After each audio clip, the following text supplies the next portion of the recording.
All right, great. I'm Peter Reinhardt. Welcome back to Pizza Talk. Today we're with Pete Lachapelle. So many of you know him, but many of you don't. Those of you who don't go to Pizza Expo or who are not subscribers to Pizza Today may not know Pete, but Pete is he's the creator of Pizza Expo, which we refer to a lot on these talks. And we got a lot to talk with Pete about today because this year, for the first time ever, Pizza Expo had to be canceled due to the COVID crisis.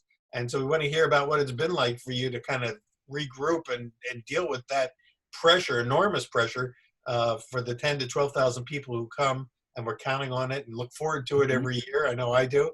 And Pete, am I right? And you are also the founder of Pizza Today magazine, or the publisher?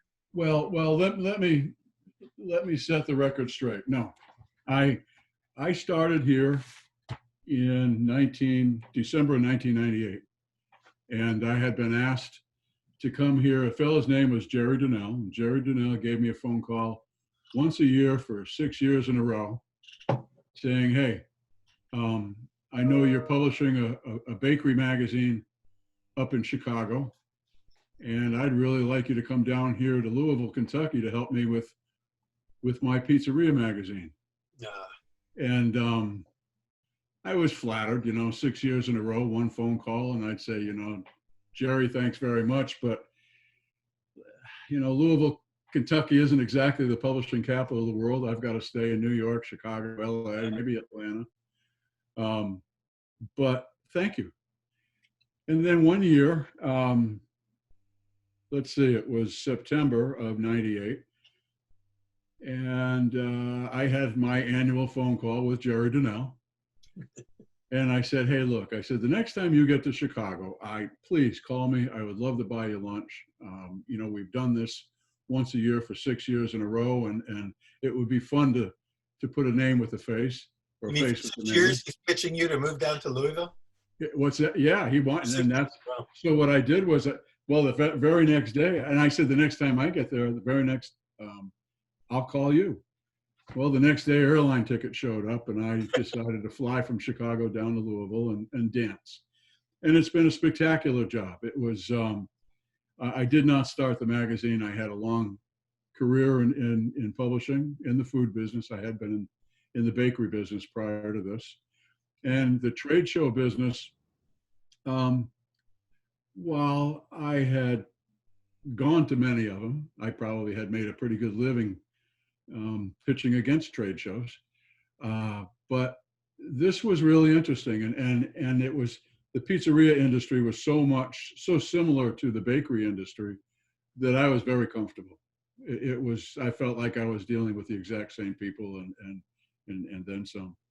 So anyway, the show is a lot different than it has been since I've started. It's probably grown, well, probably started with 4,000 attendees, and now we're over 10,000.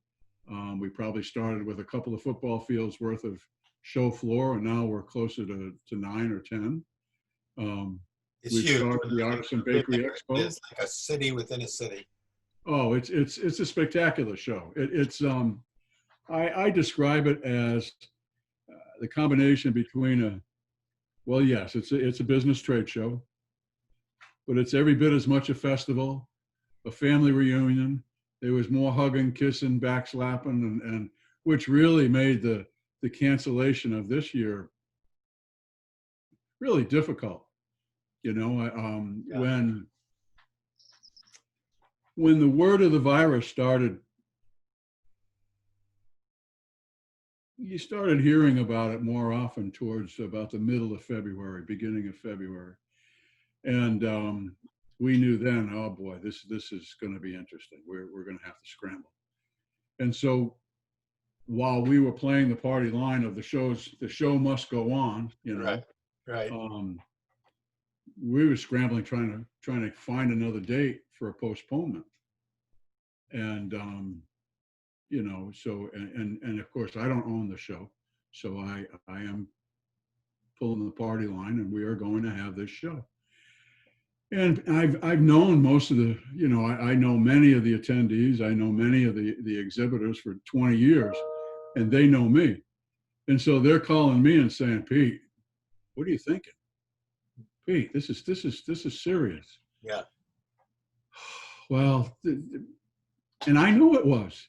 Hey, like I said just before the show started, the line I said the most is, look, I respect your opinion. I understand it. I completely understand it. But please understand where I'm coming from, that you just don't stop a battleship in the middle of, like, on a dime. This is, if I'm trying to find another place to put this show on, which was pretty impossible. Yeah. So anyway, we finally had it postponed till June, and then of course June turned into a cancellation. Well, the But thing we're not is, alone. We, nobody knew many what was many going to trade happen. shows. It was so much unknown that there was no way to predict what the next month was going to bring. No. I know that we were hoping back in February that maybe it's still possible, and then it became apparent that it wasn't, and then we didn't know how long it was going to go. Right. And just to go back to one thing you said earlier, I know that in all the years that I've been, coming back, more and more each year, it feels as much of a family reunion as it does a trade show, because everybody has grown. This is the time we get to see each other and really share battle stories together. Well, it's interesting that most everybody, the pizzeria business has changed a lot in, say, the last 10 or 15 years, to say the least. But many of the people opening up pizzerias are starting their second career. And so that adds to the camaraderie of the trade show. Because when you start a business new, you're new. You're fresh. You don't know everything. You go to a major trade show and you might be a little reluctant to ask a question. And when you get to Pizza Expo and the first thing we tell you is look, there are no silly questions here. Everybody started off in the same way. I remember asking, raise your hands, how many of you did this before you opened up your first shop? And there was probably 500 people in the room, and 15 raised their hands. And that was the secret, because everybody turned to the left and right and said, you never did this before? No, I never did this before. You didn't do it either? No, I never. And there's the beginning of the family, the camaraderie, oh God. Well, do you know Tom Iannucci from Hawaii, Kauai? I met him, but I can't say that I really know him. He has a pizzeria called Pietro's. Yes. And he didn't name it after me, but or me. But the last time he's been to Pizza Expo several times over the last 10 years. And his wife asked him the last time he went home, why do you go to these things? You're going all the way from Kauai. You got to fly to Las Vegas. It's a week long. You come back exhausted every time. And he says, his answer was the best one I've heard. He says, because I have found my tribe. Exactly. Isn't that it? I've heard that phrase a lot. Yeah. And it's pretty tough to pinpoint it any better than that. My goal, and the show's getting bigger and bigger, but my personal goal is to literally touch every person on the floor. Mm-hmm. I want to, when I walk behind you, I'm going to slap you on the back and say, hey, Pete, excuse me. I got to get going. Or, hey, Pete, how are you? Good to see you. How many people are you talking about? Oh, thousands. It seems like 8 to 10,000 people a day come. Well, there's 8 to 10,000 people under the roof. Yeah, we had 9,000 attendees last year. And then we have another 2,000 to 3,000 exhibitors. Yeah. And so, yeah, it's my goal as I run down the aisle or I'm in a hurry and I can smack you on the back and say, hey, how are you? Good to see you. And it adds, that's my personal touch. I'm not doing it for effect. This is my tribe. And it's a blast. It's a spectacular show. You know, another guy, Pete, who comes from Hawaii every year, and in fact has become an ambassador for you, is Love Albert Grande, right? Who, for those who don't know, is the creator of PizzaTherapy.com, which is the perfect name for his mission. it. You know, he worked with young people who have learning problems and things like that, and teaches them really through pizza making, you know, how to kind of Yeah. develop life skills. But he's not in the business. He just loves to make and teach pizza. But he comes every year as part of your team in a He sense. is he called me one year and said, "Would you mind my coming to the trade show?" And I said, "No, no." He said, I here's my pizza therapy, his on his websites." And I looked and I said, "Absolutely not." I said, "I'd love to have you come." So he came, and some years he brought his brother, I met his brother. from Yeah, Connecticut. yeah, And well, anyway, I mean, he is such a cornerstone. He is our social media ambassador for Pizza Expo, and yeah. he does A a great choice fantastic job because of promoting it. he's Yeah, so warm and great guy. you know, he talk about connecting with people. He just has a natural gift for it. We're hoping to have Albert on. We're waiting for to set a date with Albert, but we're going to have him on and we're going to talk with Cool, him in a future episode of Pizza Talk. I mean, cool. again, the tribe extends, and of course, my own personal sense of being in a tribe has grown each and every year because the first time you go, for people who you know, and when you get the chance to come, when this starts happening again, you will meet so many people you can't keep track of them all. You know, you No, right. collect cards, but you can't remember every single name and every face.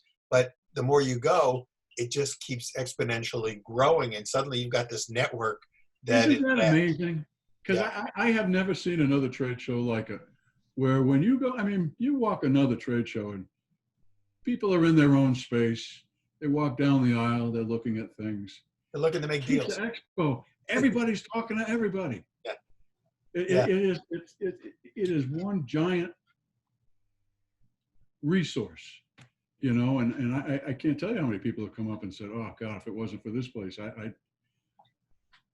I wouldn't be what I am today." Yeah, doesn't hurt that you get to eat a lot of pizza while you're there and taste all different styles and see yeah, what's coming next and see the competitions and the, you know, the various talents that are on display. But also, you said earlier that you started in a baking on the baking side. You were yeah, at a baking magazine and maybe had a baking business of your own prior. You've added a new component in the last couple of years to the expo, which I think yeah. was a big, you know, sort of steps forward. Yeah, why don't you talk about that a little bit? The Artisan Baking Expo. The the retail or artisan baker that the folks that are putting out specialty bread shops, pastry shops, cupcakes, donuts, cookies. Um,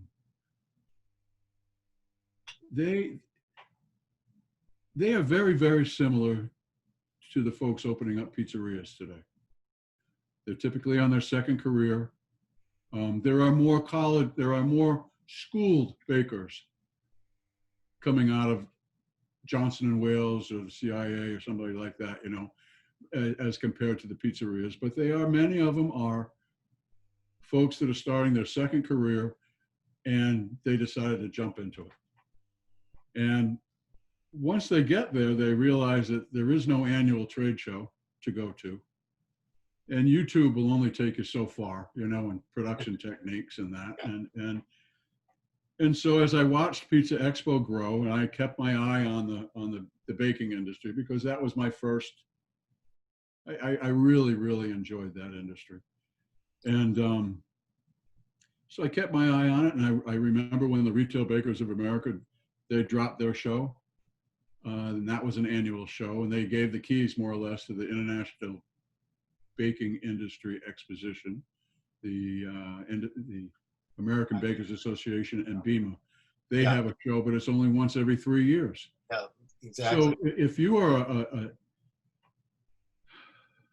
an entrepreneur that you decide, okay, I'm going to start baking for a living, but I need help, and where do I go? And there really wasn't a place for it. And Pizza Expo was so successful with the same type of people. All right, we're doing it. So we started an annual show, International Artisan Bakery Expo.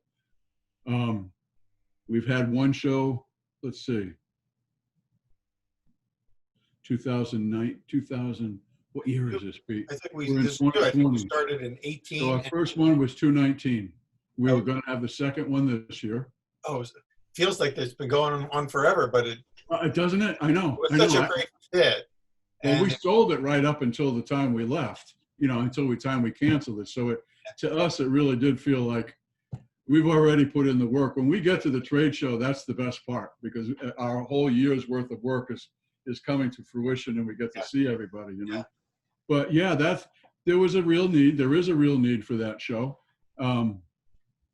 And so we'll grow that. We had some spectacular names, to deliver the presentations Well, I know I got to participate with you in helping to kind of find the talent for that. And for me, it was perfect because, I kind of have a foot in both worlds, the bread world, the baking world, and the pizza world. And Yeah. so I got to talk on both sides of the convention floor. And a lot of people thought, oh, it's two different conventions, but actually it was all in one giant hall. There's And one giant who had hall. a ticket for Pizza Expo could go to the baking side, and anyone on the baking side could go to the pizza side, which meant that a lot of people were being exposed to the Pizza Expo for the first time, and maybe getting a whole lot of ideas on how to make pizza a part of their bakery experience. Well, that's what we were hoping for. The only barrier between one show and the other was that the carpet changed color. Yeah. That's it. That's it. It was kind of fun navigating through the hall and figuring out the labyrinth. Yeah. But there are a lot of bakers that, their business shuts down at 5, 6 o'clock at night, but you're paying for that facility 24 hours a day. That oven will definitely bake pizza. And so that was one piece that we were holding on to. And then the pizzaiolas, the folks that are opening up their own pizzerias, the serious ones, are really starting to get into baking bread. Right. And the way you can tell that is 3 to 5 years ago, you would go on Facebook, you would never see some pizzaiola looking at the dough structure on his crust. I mean, oh my God. That's right. Oh my God. I mean, that never, ever happened. Bakery side, absolutely. But now they're all, look at my dough. Who is it? Billy Manzo. My dough structure. Look at my dough structure here. Yeah, Billy's from Providence, Rhode Island, and a great character in the pizza world. And suddenly he's becoming like the close up of the structure of the dough. Yeah. Also, they talk dough structure. They talk hydration. Hydration never existed before. It did, but nobody ever spoke of it. And now the business is getting to the point where, as Tony says, respect the craft. It's getting respect, and it should be respected. And so the two shows there lend themselves to both markets beautifully. Well, I think you're right that over the last 5 to 8 years, the bread, the information and knowledge that kind of was accrued within the artisan bread side was now filtering over to the pizza side, and pizza makers were applying that knowledge and wanted to have more knowledge, which opened up these workshops and presentations at Expo that were people hungered for. So we saw on the baking side, some of the presentations that were done there were attended as much by the pizza guys as they were by the bread guys, because really there's not that much difference. Bread and pizza start with the same product, dough, and pizza dough is bread dough, and bread dough can be used for pizza dough. Yep. So it's a natural. We got the first show up off the ground. This year was going to be the second one. We are definitely going to have one in 2021. Yeah. We do have another show in Atlantic City coming up. Yes, and I want to talk about the Atlantic City show in our next segment, because we're kind of coming towards the end of this one. Okay. And yes, we'll kind of mention that here, that Pizza Expo also then spawned a second show in Atlantic City, which I always look forward to, because that's where I used to take my summer vacations. That was my Jersey Shore, and so it was a kind of a chance to go relive my past. And so I want to talk when we come back with Pete Lachapelle. We're going to talk more about the Jersey show. What do you call it? The Northeast Pizza and Pasta Show. Is that still called that? It's Pizza and Pasta Northeast. Pizza and Pasta. Kind of a mouthful. Yeah, I know. I call it. It is a mouthful, and I always have called it the Pizza and Pasta Show. And so we'll talk more about that. We've been catching up a little bit with Peter Lachapelle, the the producer of Pizza Expo, the Pizza and Pasta Northeast show, and Pizza Today magazine. Many of you know him from there. I think, Pete, I knew your name back when you had the bakery. Did you have Bakery Magazine, or what was the I name of the had Bakery magazine? Production Marketing. Yes, it was Bakery And I used Magazine. to get that, and I saw your name on it. And then later, all of a sudden, I see your name on the Pizza, Pizza Today magazine. I'm going, is this the same guy? But we never met until Well, you and I. you were my hero for years. Well, I when I started at Pizza Expo or Pizza Today, and they knew Peter Reinhardt, and I thought, how the heck do they know Peter Reinhardt? I was in the bakery business, and I didn't even know Peter Reinhardt. I and was and I knew dying. you. Like again, anyone who's an editor in chief or a publisher of any kind of a journal becomes a hero to me. And we finally met in New York at Yeah, the a Caputo judging Cup. pizza competition, the Caputo Cup, right? Yeah, And that's where we kind of clicked. And when you invited me to come and speak at Expo, yeah. and And that's sort thank of you how for we doing got launched together. And it's been great to get to spend. I even got to spend a little time with you in Louisville when I was that. visiting a Yeah, couple of years yeah, ago. You took me yeah. out for a, Over what's it at called, Tom the Edwards' brown place. the big brown sandwich with the Oh, the hot brown, hot brown, the yeah, famous Louisville sandwich. famous Louisvillian sandwich. Yeah, yeah. That's So right. we're going to come back with Pete Lachapelle in our next show. We're kind of coming out to the end of today's episode, but join us tomorrow for part 2.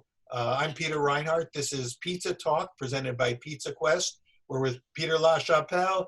We'll see you again next time. Great being with you, Peter. Thank you. Thank you. So I'm with Pete Lachapelle. We're here on Pizza Talk today. This is part 2 of our interview with Pete Lachapelle, the director of the Pizza Expo. We're going to hear more about the Pizza and Pasta Northeast show in a few minutes. But in our last episode, we dropped in there towards the end the fact that he introduced me to my first hot brown when I was visiting him in Louisville. And I didn't even, it's amazing because back then I didn't even know what a hot brown was. And then ever since then, it's everywhere. I saw it on Top Chef. I've seen articles about it. There was a competition between chefs at the conference I was at then on who could make the best reinvented hot brown. And it turned out the winner was the one who did the most traditional version. Can you describe, Pete, what a hot brown sandwich is? Well, the hot brown was invented by the chef at the Brown Hotel in Louisville, Kentucky. So that's why it is the brown, the hot brown. Okay. Okay. It's an open-faced sandwich with, I guess it's roast beef and a lot of juice, a lot of gravy, isn't it? Is it roast beef or turkey? I can't even. I think it Is was it turkey? I thought it was turkey, but I may be Honestly, wrong. God, Pete, I've never had one. Well, I'm that's not a big one. I like my sandwiches so I can bite the bread on the top and the bottom. yeah. I want to help out the industry. It's a big thick sandwich, yeah. But yeah, the I hot think brown. it really is. It has the gravy and everything else, and it became a sort of a signature dish of Louisville. And the Brown Hotel gets the bragging rights for it. And now, of course, every chef probably does their own Right. version of it and tweaks it a little bit. But again, with these sort of traditional sandwiches, a lot of times the original version is still the gold It standard. is the Louisvillian sandwich. Right. Right. Everybody that comes here has to have a Sure hot brown. those who are watching us today, if more of you probably have had it than I have. I've only had it there, and actually seen it on TV. I've never been to a restaurant outside of Louisville that's serving it. But hey, nobody had Detroit pizza before it broke out and now it's nationwide. That's And right. in fact, it was at Pizza Expo that I think was really sort of the coming out party for Detroit pizza, and some of the great Detroit pizza stylists like Sean Randazzo and Jeff Stokely started making them and entering them in competitions. And the Expo has been a great launching pad for some, not just innovation, but sort of the spread of the gospel of pizza and all the styles of pizza. Would you say so, Pete? Yeah. You bring up the Detroit style pizza, and I was in Naples last summer, and I'm trying to think of who it was that was competing with it. But on a Detroit style pie, the crust, the edges have that crisp cheese all the way around. Oh God, you just want to break it off, and that's the best part of the pie. A little frico. Well, when they laid it in front of the judge in Italy, he shook his head, looked at it, didn't know what to make of it. And the first thing he did was he broke off all the the best part of the pie. Oh. To me. We looked at it and go, hey, I'll take that. I'll take You're that. not getting it, man. You're not getting it. But yeah, right. The Detroit style kind of made its debut. You know, it went viral at Pizza Expo. It's funny. It So, kind of like went from being a 60-year-old overnight success story. You know? right, right, right, right. And that's blowing up all over the country. And on Instagram, those close-ups of the frico and everything else. Yep. In fact, we're going to be meeting with a number of the Detroit style specialists over the next couple of weeks on Pizza Talk, Cool. because again, it is a phenomenon, and I think when executed properly, which we see often at the competitions and at some of the restaurants, it is in its own right a thing of beauty, and every bit as great as the Neapolitan style and the more It's a traditional. spectacular pizza. Yeah, you know. Yeah. That's what's so cool about today too, is that the styles are coming back. You know, we're not, clearly we didn't just invent a Detroit style pizza. It's been around for 60 years, right? But you know, the Neapolitan and I mean, the grandma, the Sicilian are all coming back. That, you know, the rectangle pies, the square pies, you know. That's right. And that's really kind of cool that the styles are coming back, and pizzerias traditionally used to offer just one style of pizza, unless you're in New York, and then it was pizza and then Sicilian, you know. But that was it. That was it. And now you'll see pizzerias around the country having 2 and 3 styles, which has really helped the industry a lot as well. Or if you're Tony Gemignani, it could be 7 or 8 styles in one place. Hard to with do. An oven and a bag of flour for each one of them, you know. Each one, So, yeah. And which shows that anything's possible, you know, when you have the imagination and the will to make it happen. And that's one of the cool things that at going to the expos and the other shows is seeing the innovation that's out there to inspire the next generation on how to reach a little bit higher, not just settle for what they grew up with. And the grandma pie is a great example, because you know, what used to be called a grandma pie, as you would get it in Queens and maybe only in Queens, which is really a variation of a Sicilian or even a bakery style pizza baked in a pan. I got called on saying that. I years when somebody said, because I grew up on Long Island, and so when somebody said, you know, they talk about a grandma pie, and I'm saying, whoa, that's you're talking Sicilian. No. Right. No, because everyone views it as a different thing. Yeah. And it is different, I think, initially. And then, of course, there's a little bit of overlaps. Now, the Sicilians have been influenced by the grandmas, and the grandmas have been influenced by the Sicilians. Yeah, but they're good. And again, these are the endless debates that you can have when you get the tribe together to talk about pizza. Right. So the success of Pizza Expo, which services as many as 12,000 people at the Las Vegas Center, and Las Vegas being a great melting pot of all the styles, you then started a few years ago, launched an East Coast version, a smaller version, that, again, back in the territory in a sense of closer to where New York style and grandma style pizzas and even Sicilian style pizzas are really the heart and soul of the pizza world, is in Atlantic City, New Jersey. So how is that show different? Because I know you've added a component to that isn't part of the Vegas show. Well, the Northeast is a unique market to begin with. You know, the density of pizzerias is greatest in the Northeast than it is anywhere else in the country, and consequently, the average revenue, the average pizzeria is smaller than that of the rest of the country. Competition is greater. There are more mom and pop shops and family businesses in the Northeast than anywhere else. So what that translates down to is that, you know, going to Pizza Expo is not cheap. It's you either have to fly or drive across the desert to get there.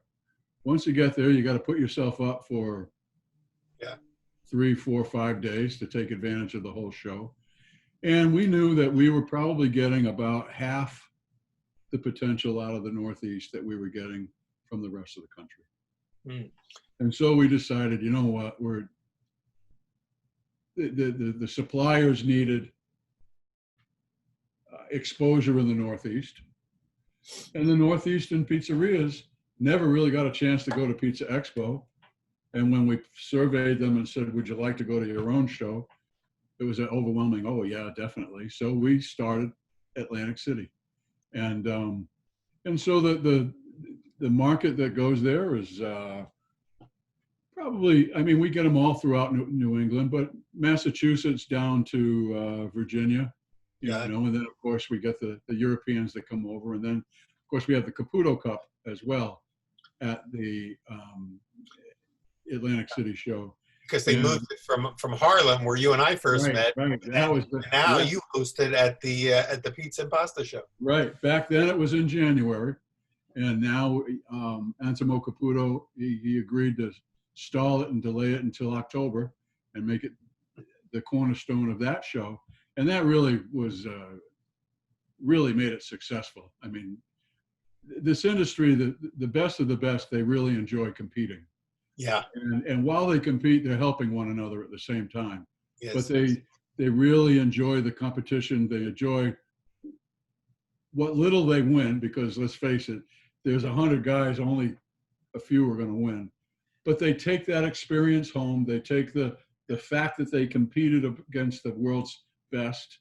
They take that home and they make marketing tools out of it. And I love it when they come out and present their pie and they'll say, like, this is on a 72-hour fermentation dough, and then they're grating salt over the top of from a salt block, and I mean they're doing all of the little artisan tweaks that elevate it to a craft, to a true craft. Yeah.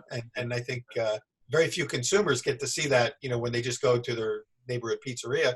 But a lot of the people who come to the show are not even in the trade. They are people who just are pizza enthusiasts and love pizza, and they want to see and taste what the best of the best are doing. Right.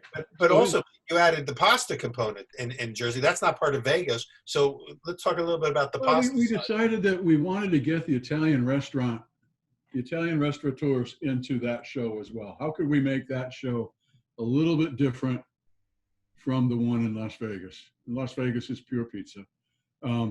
So we decided to try to invite some of the best pasta makers in the Northeast to come and compete. And we've had it 2 years now, and it's been very successful. I think, I want to say the head pasta maker at King Umberto's on Long Island won it last year. Oh, really? I think so. I think he was the one that. That's right, because I saw there was a pasta competition happening on one side of the hall and a pizza competition on the other side of the hall. And I never got to do. I don't think I had to leave before the announcements were made of the winners.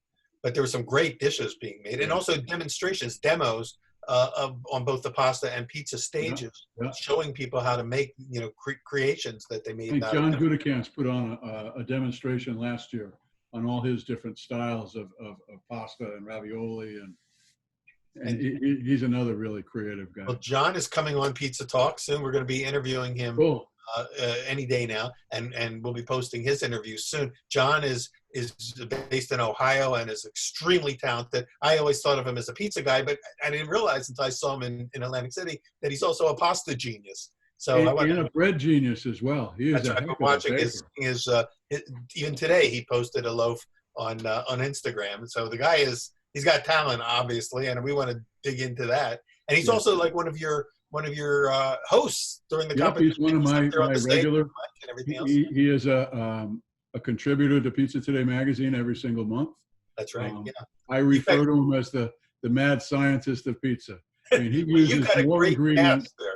He'll use more ingredients in a week than most pizza makers use in a month or a lifetime. I mean, that makes him a mad scientist, yeah. But you've got a great cast on Pizza Today of people, talented people like that. You've got John. You've got, I think, Scott Wiener as a contributor. You've got the Dough Doctor, Tom Lehman, and a number of other. And then you've got Jeremy and doing his interviews on the Pizza Today videos.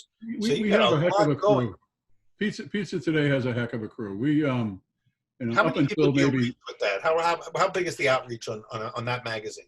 Because it really is one of the true industry Bibles. Well, we have 40,000. Are you talking the reach 40,000? Yeah, of the Pizza Today. Yeah. Right. Right now, we have our complete database is about 49,000 um, between print and digital. Uh, it's a monthly. Um, the staff the staff has been around up until 6 months ago, 7 months ago. Um, my most junior person was 8 years, So, and most of us have been around for 10, 15, 20 plus years. So it's a very tight crew. I do have the best trade publishing staff in the country. that's awesome. Pizza Yeah, Today has been awarded, honestly, as the best trade magazine in the world. We have really. won more awards for Pizza Today than any other trade magazine, um, regardless of its industry. We compete with a group called the Tabby Awards. And that's about 450 English-speaking magazines from around the world. And we've won more awards in the last 7 or 8 years than anybody has, all told, in the 12 or 13 years that it's been around. So I'm proud of my crew. What We is got a good the magazine. formula, the secret sauce, so to speak, to put out a Well, successful the, periodical, a magazine? the secret sauce is to understand that a trade magazine is work. Okay, it's about what you do for a living. When I hear people telling me that, oh, I can't wait for my next issue of Pizza Today, I can't, oh, I want to curl up in front of the fireplace and read it, and I tell them, you need a life. Okay, that's not what it is. All right, the magazine is for business. We get to the point. We call it service journalism. Make sure that the articles, when you start an article, I want you to know what's in it for you within the first paragraph or two. I want to give you permission to read it or not. Maybe this is for me, maybe it isn't for me. But you shouldn't have to labor going through the whole article to determine that. So it should be right up front. Um, the magazine should have nothing but solutions and opportunities, period. It's for business. So, we don't have to know about Hollywood. We don't have to know about stars around the world. We don't have, quite frankly, we don't have to know anything about what's going on in Europe, Latin America, or the Antarctic either, because it's a magazine for the American pizza maker, to Uh, his business. yeah. And so my theory has been that if it's not a solution or an opportunity, get it out of the book. We don't have time for it. And so it would be better to use the paper, ink, and postage to write about something that is critical, that will help your business, as opposed to something that's just fun reading. You know, fun reading, you can find that in Sports Illustrated, a novel, newspaper. Yeah. Pizza Today is about the business, period. And it gets right to the point. And that's what we're proud of. And if you're in the business, it's a free resource, isn't Yep. it, for any Yep. pizza operator who wants to subscribe? Yep. Uh, What I do is I make sure that you sign your name to a form every year. Every 12 months, you have to renew your subscription. You don't have to pay for it, but I want your signature. That way I know that you're still interested in reading it. yeah. If I haven't heard from you after 12 months, there's a big chance that I might drop you from the circulation list and you'll have to fill it out again. But And that way I know I'm not wasting my paper. and you also will provide issues for key staff members within a restaurant operation if the Oh, owners yeah. give their names. So Yep, yep. Oh, yes, we have. There are many times where the owner will get a magazine and the head chef will get an issue and somebody else will get an issue. So we don't keep it just to one per I unit. think it's important, especially for restaurants that want to stay in the game and not be yesterday's news, but to stay in front of the wave, is to require their key people, their managers, and their chefs and their cooks to read magazines like Pizza Today, because there should almost be a test or a quiz that goes with it, because if you're not keeping up with that, then you're falling behind. Well, and if you're an employee, it also gives you a good sense of what your boss, the owner, is going through. It gives you an idea that, hey, you know, when I go and I snitch a fistful of pepperoni out of the make table there, that, you know, that's money, you know, or you know, we're not going to use that last bit of Parmesan cheese or whatever. I'm going to take it home, or I'm going to go nibble it out on the back while I have a smoke. That's money. And so you have to understand that. And when the owner is trying to schedule the workload, and sometimes it's busy or sometimes it's not, um, you can learn why he sent you home early, or you can learn why he's going to call you up on a weekend and say, hey, I need your help, because we cover the business in there. And so the more that the employee reads the magazine, the more successful the operation will be, because they'll have a sense of empathy for the I know owner as that well. in my classes at Johnson Wales, my students are up and coming, bakers and pastry chefs, and they always are asking for, like, what career advice can you give me? And one of the two or three most important things that I tell them is that the best thing, and that what every employer is looking for, is somebody, an employee who thinks like an owner and is Yeah, willing to kind of get into the owner's mind, because someday you may be an owner, but if you have an employee who thinks like an owner, that takes pressure off of your boss yeah, instead of exactly. adding pressure. And those employees are like gold, and they're hard to find, frankly. Mm-hmm. And in everybody's business. I mean, I have the same situation on the magazine. I mean, Jeremy White has been around for, good God, he's got to be 15 years. Really. Yeah. And Jeremy, there are some months, some weeks where I'm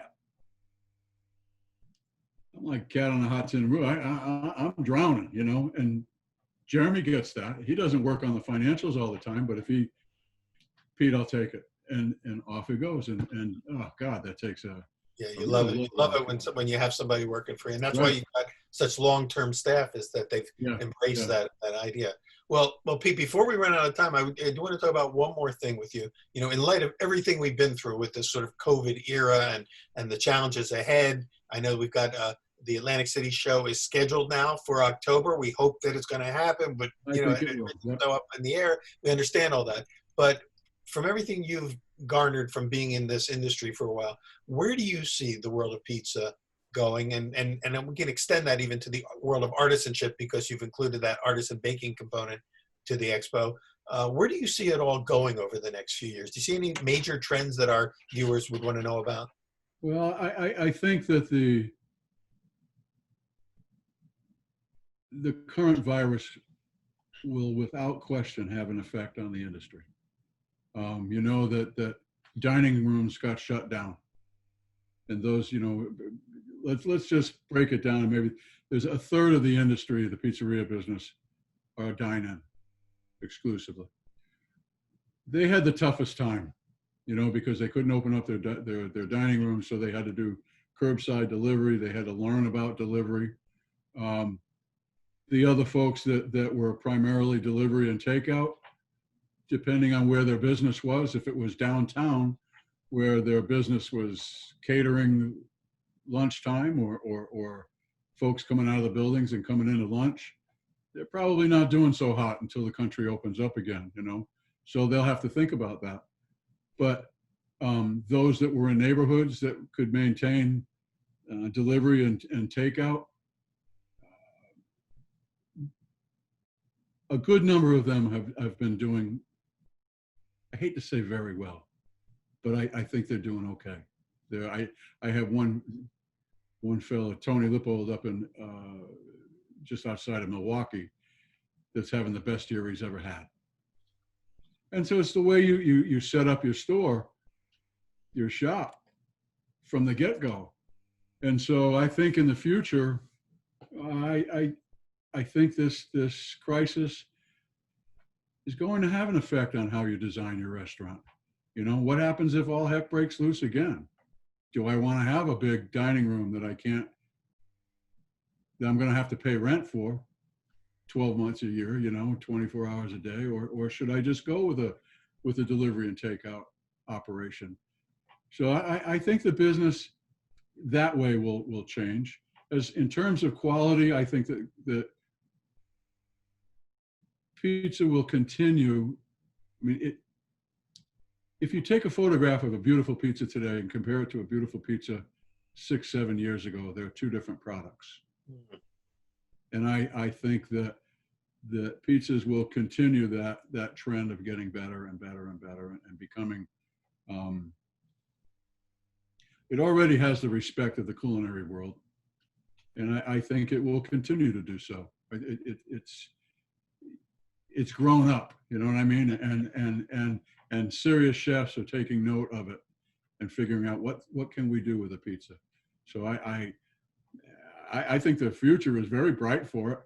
Yeah. Just the distribution and the sales of it are going to be a little bit different than what we may have seen in the past, you know. And probably equal challenges on the supply side for ingredients and Right. flour and tomatoes and everything. Everyone's got the challenges, and everyone's Everything. part of this tribe. One of the cool things about the expo is the tribe is not just the pizza makers. It's the farmers, and it's the distributors, and it's the equipment companies. Everyone's part of this one big, community. And I got to point out that it's really cool too, because it's about pizza. You don't have this about steak. You don't have this about salads. There's no chicken show. There's no hot dog show, hamburger show. Yeah. You know, there used to be an ice cream show. Barbecue is about the closest you can come to pizza, but that's about pizza, and people are really taking it seriously, and they should. And it's really, when you talk of the tribe, it includes everybody from the growers to the delivery guys, you know, and that's cool. It is its own condensed industry, you know. Well, let me take this moment to thank you for being the maestro of bringing all these components of this tribe together every year at the big expo, the International Pizza Expo in Vegas, and the Northeast Pizza and Pasta event in Atlantic City. Those are just two of many. The magazine. All of these are spokes of a wheel that tie this community together. And a lot of this wouldn't happen and wouldn't have happened at this scale without your work and the work of your team. And especially thanks to Bill and Jeremy, who I know are major players who I get to work with. I get to help them find new talent for the workshops. It's my privilege, my crew's privilege to work with everybody. It is this is our family. This is our tribe. We enjoy the heck out of it, and so thank you. Yeah, thank you very much. This has been fun. Good seeing you. I appreciate you spending some time with us and talking about it. What has been, as you told me earlier, one of the most difficult years of your life and your professional life, certainly. Thank you for being so open and for sharing with us. We've been talking with Pete Lachapelle of Pizza Today magazine, of Pizza Expo, and the Northeast Pizza and Pasta. Am I saying everything? Is it the Pizza and Pasta Northeast or Pasta and Pizza? I'm going to change the name. Say it the way it should be said. The website says Pizza and Pasta Expo. Let's just go that way. Okay. Well, so the word expo has now been attached to it. Okay, I like that. We just changed it. Much easier for me to say it that way. All right, yeah. And Pete, we'd love to have you back again in the future when we get, when we have as things clarified throughout the summer. We'll try to get you back from time to time to give us some updates on how things are going with the next show. And, give me a buzz. I'm not going anywhere. Definitely, I know you've got your work cut out for you. So thank you again, and thank all of you for being with us. This is Pizza Talk presented by Pizza Quest, and we will see you at the next episode. Thanks. Take care, Peter. Bye-bye. Thank you.